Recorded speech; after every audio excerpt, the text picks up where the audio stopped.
Great to have you join us on today's edition of the program. It's the first one for the month of July. It feels so great to be alive.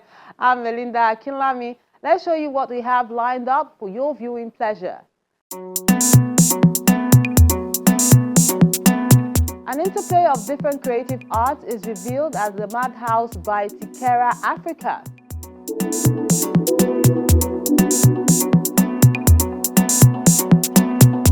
Then in the quiet of repair, a solo show at the Winika Muken Gallery, also in Lagos.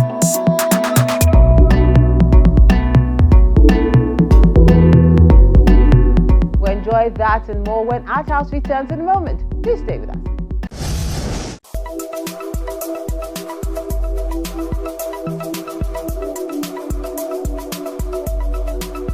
Experimentation is the unparalleled freedom of whatever comes to the mind of a creative in the use of ideas and materials.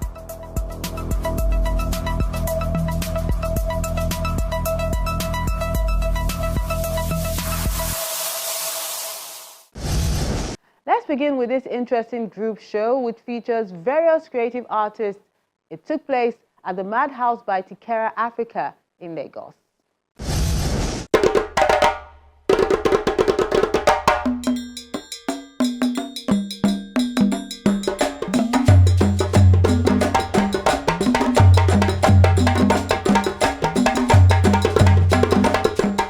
The Madhouse by Tikera Africa, located within the University of Lagos, has hosted yet another captivating exhibition, and a prestigious personality graced the occasion. Madhouse is the first purpose-built creative incubator and infrastructure in Nigeria, and the Queen came to interact with creatives and technology enthusiasts, especially the creatives that we've been able to incubate over a period of time here at Madhouse, from creators to makers to visual artists, and some of the participants in some of our programs over the last few months. And it was quite interesting. And for us, the conversation remains that creativity can no longer be creativity for creativity's sake. It has to be creativity for job creation and creativity to lift Nigerians out of poverty. And that is one thing we stressed out in our conversation with the Queen. And one of the things that the Queen alluded to is that creativity and technology can become the driver of nation building, and for us to deliver the Africa we truly desire.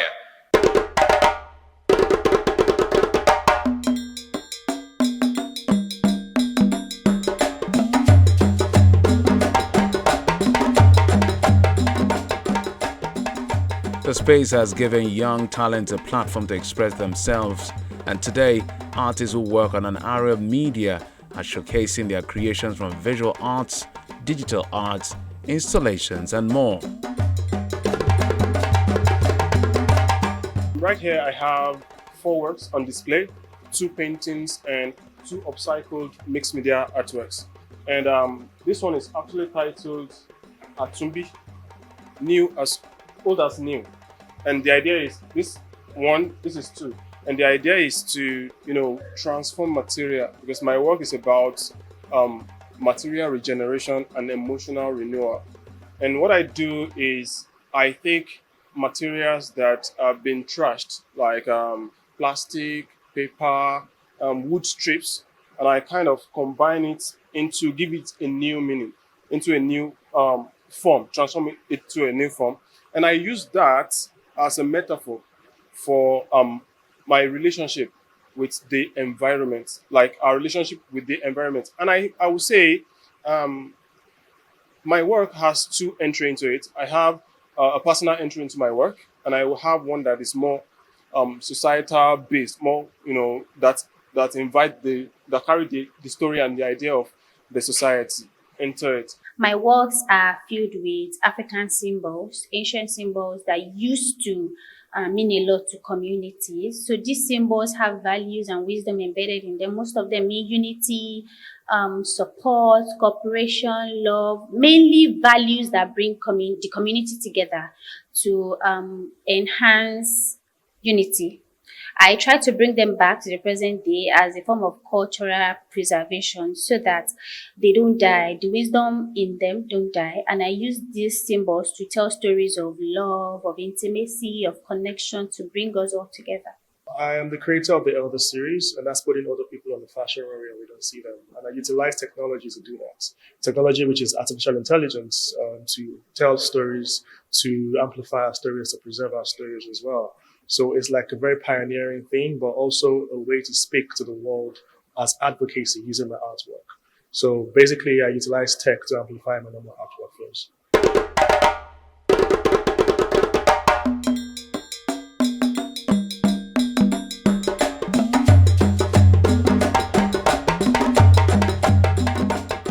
The artists explain the inspiration and messages behind their images.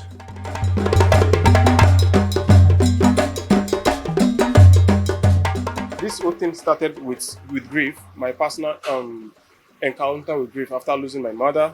I needed material that are palpable, that I can, externalize some of my mental struggle with. So I needed something that is tactile, something I can work with.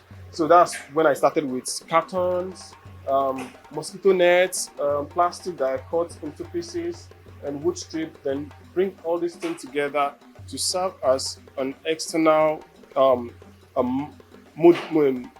external modality for me to kind of like push some of this mental struggle out.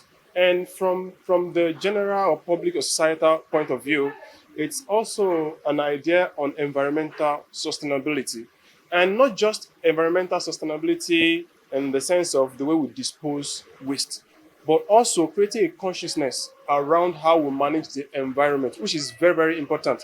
I think it's one thing to tell people, don't do this. It's another thing to tell them why you should not do it or how to do it better. So creating works like this also creates consciousness around that, creating an environmental sustainable mindset, consciousness around that. So that's one thing that I do with the materiality here and the works in general. I explore the emotional and poetic side of everyday lifestyle. My works are deeply inspired by my personal experience, human experience, fleeting moments, quiet reflection, and the beauty that lies in contrast.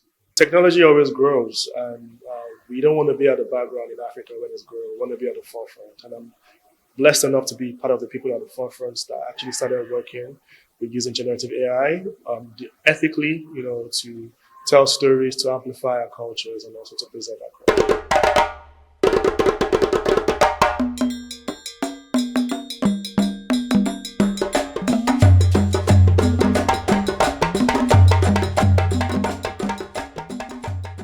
For every young woman out there, I want you to know that the sky is just your starting point. I want you to know that you can build a sustainable business, you can build a creative business that can not just be beautiful, but also transformative. And not just transformative in one dimension, but also financially for you and also for every young person out there. You can become an employer of labor. You can empower women like yourself. You can change lives basically through this thing that you have, God has gifted you. And I want you to know that you can do it and that the sky is your starting point. You should experiment. You should not ask for permission. You should just keep doing what you're doing. Well, everything you're doing, make sure you're telling intentional stories that amplifies your culture and your heritage. Before focusing on what people say about your work and how you should work, I think you should focus more on finding yourself, finding your inner voice, and then sticking with that. And also not forgetting that doing the work is actually the thing, not looking for inspiration or looking for galleries or looking for how to sell the work. Just do the work first and everything else just starts to follow.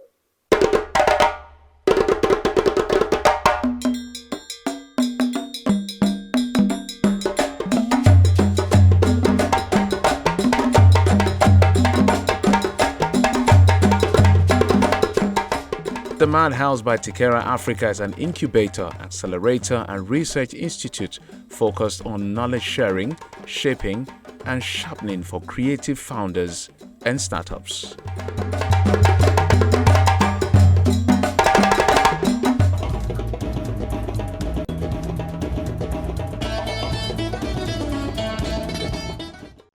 There's more art to enjoy when the program returns in a moment. Do stay with us. And these are the works of art you sent in recently. It appears artists are still having that female fever from the works of art you see right now.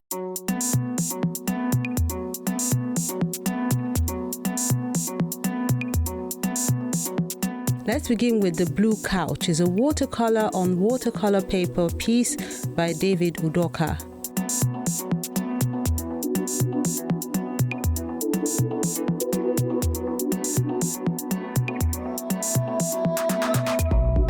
The Narike is a fabric and acrylic on canvas work by Raji David.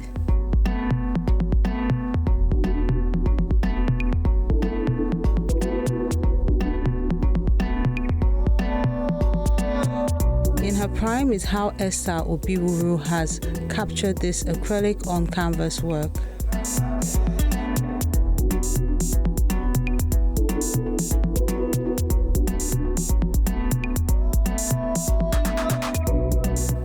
And this mural on card painting is called Process by Olujimi Ayomide.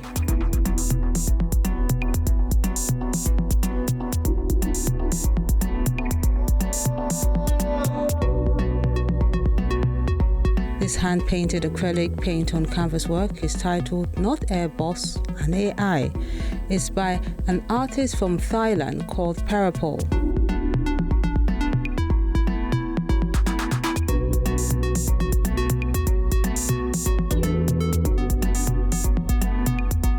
The Bright Future is a fabric on canvas zero pigment work done by Agunwa Theophilos. He says, let's focus on the bright side of life and always look forward to positive results.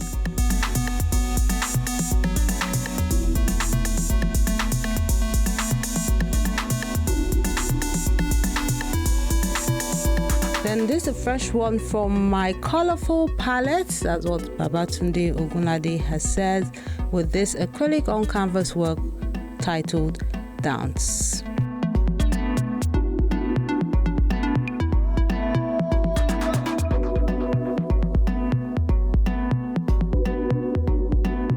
Then Dread Damsel is a Sooth on charcoal stick piece by Reggie Ivase.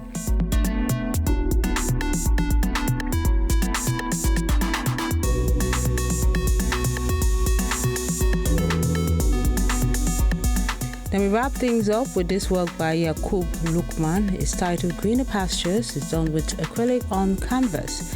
He says it's a very important work that captures the journey of thousands of Nigerian youths in search of economic stability.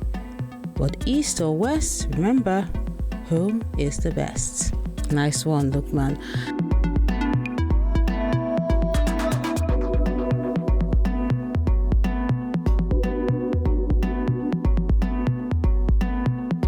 And that concludes the works of art you sent in recently. We appreciate you as always for sending them in and encourage you to keep them coming.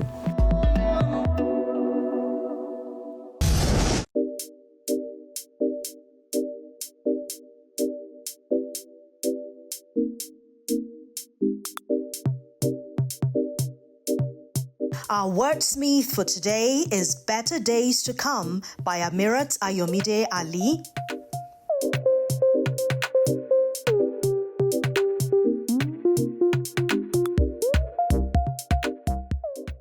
The thoughts of coming to this beautiful world filled me with so much joy and aspiration. When I was but a little being laying in the comfort of my mother's belly. When I slipped out from those walls of comfort to feel the warm breeze of the earth, I was filled with wonder and bathed in love. When I grew older, I realized things cannot be rosy for life. My hope was dashed, and I felt lost in this world, full of hardship, thorns, assaults, abuse. Little but strong voices kept whispering in my head, the words of my beloved parents, the watchwords that will guide me. I kept saying to myself, Amirat, brace yourself, intensify effort, put on your armor and strive harder, ignite the fire of hope, pray, and wait for better days to come.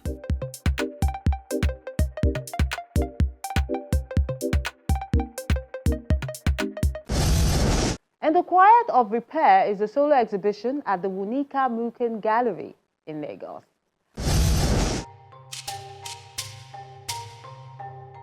An intimate meditation on maintenance, time, and quiet transformation. That's the focus of this exhibition by artist Ojoluwatide Ojo at Wunika Muken Gallery in Lagos.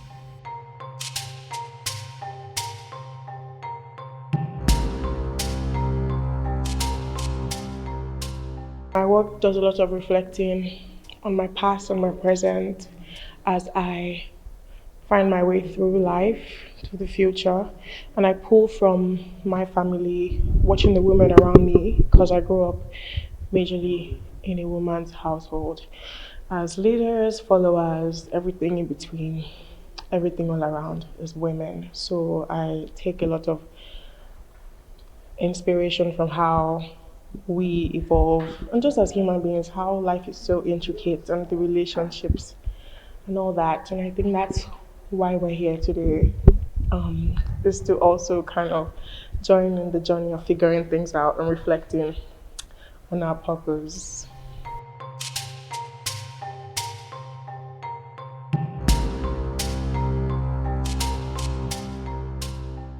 This is the opening exhibition for an artist. Her name is Tide Ojo. This is, I believe, her second solo exhibition in Lagos, but it's the first with our gallery. And we're showing about 12 new works from her. And she basically tells a coming-of-age story. The exhibition, the works are set in a house that was built by her grandfather, a house in which her mother came of age in, and she as well is coming of age in this house. So the works sort of tells the story of the lives within this house and how everybody sort of is evolving and growing into who they are. So it's a pleasure for us to show the works. They're very colorful, and yeah, she's a pleasure to work with.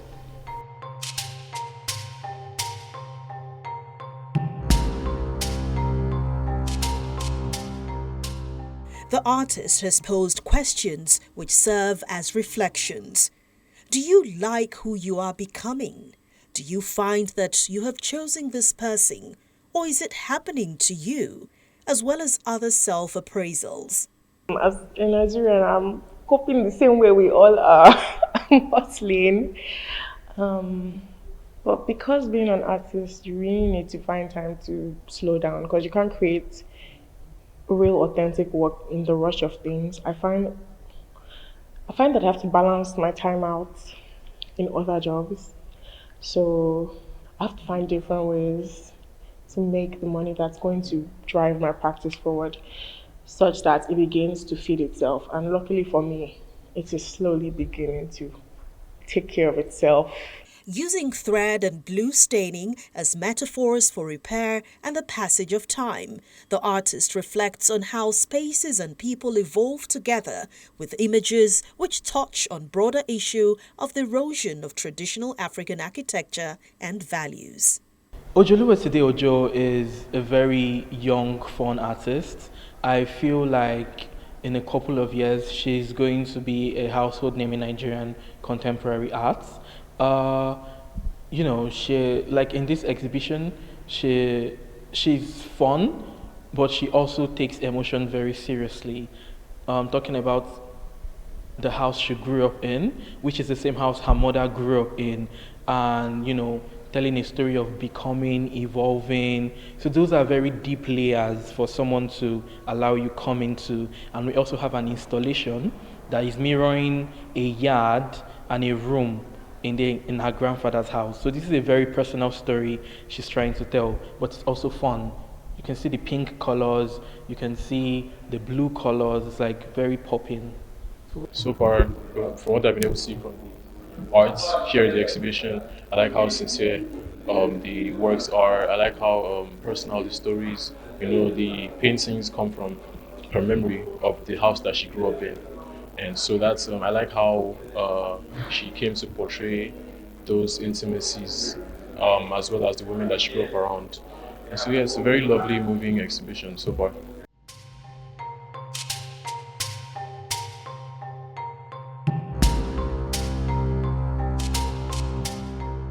The exhibition is wrapped around a family home built by the artist's grandfather, which serves as both subject and setting.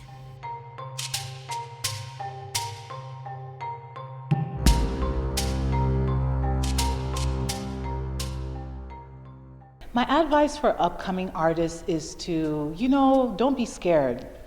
Leave your studio, go visit other exhibitions. And when you're at exhibitions, talk to people, talk to other artists, talk to curators, put yourself out there because, people won't know you unless you put yourself out there. And when you put yourself out there, feel brave to learn as you're going around and seeing different things, learn. And try and incorporate that into your own practice as well. And think outside the box. You don't have to, just because you see something making money doesn't mean that that's what you have to do. Think about what you're dreaming about. What are your dreams? Paint your dreams. Paint something unique to you that makes the collector want a piece of.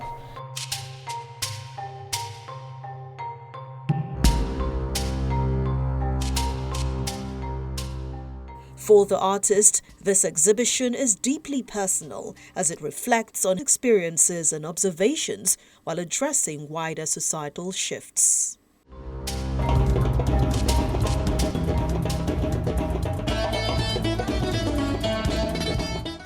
Captivating works of art on parade there, and you certainly will be enjoying more, but that will be on the next episode of Art House. On Art House next week, we're exploring some solo exhibition by artist Zainab Shuabu, who shows her latest body of works in Abuja. Zainab, right from her elementary school, has been an artist, and she's always taken interest in artworks, right from when she went to school, primary school, secondary school, up to her A-levels.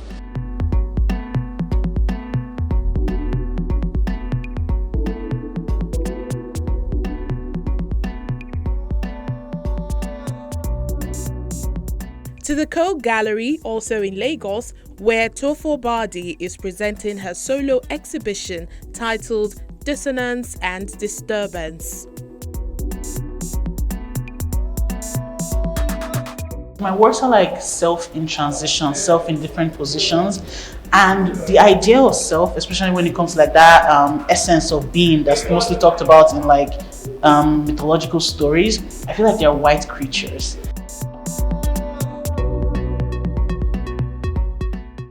More people need to enjoy the ingenious in the Nigerian art scene, so do share, view, and like our page for everyone to experience these bundle of talents.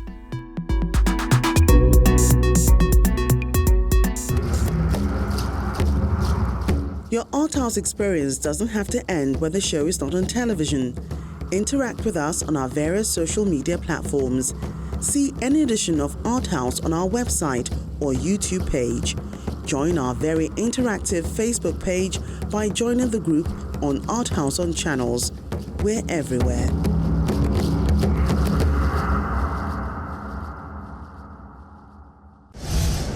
That's Art House this week. We appreciate you for being great company and look forward to interacting with you on our various social media platforms. I'm Melinda Akinlami. Enjoy the month of July.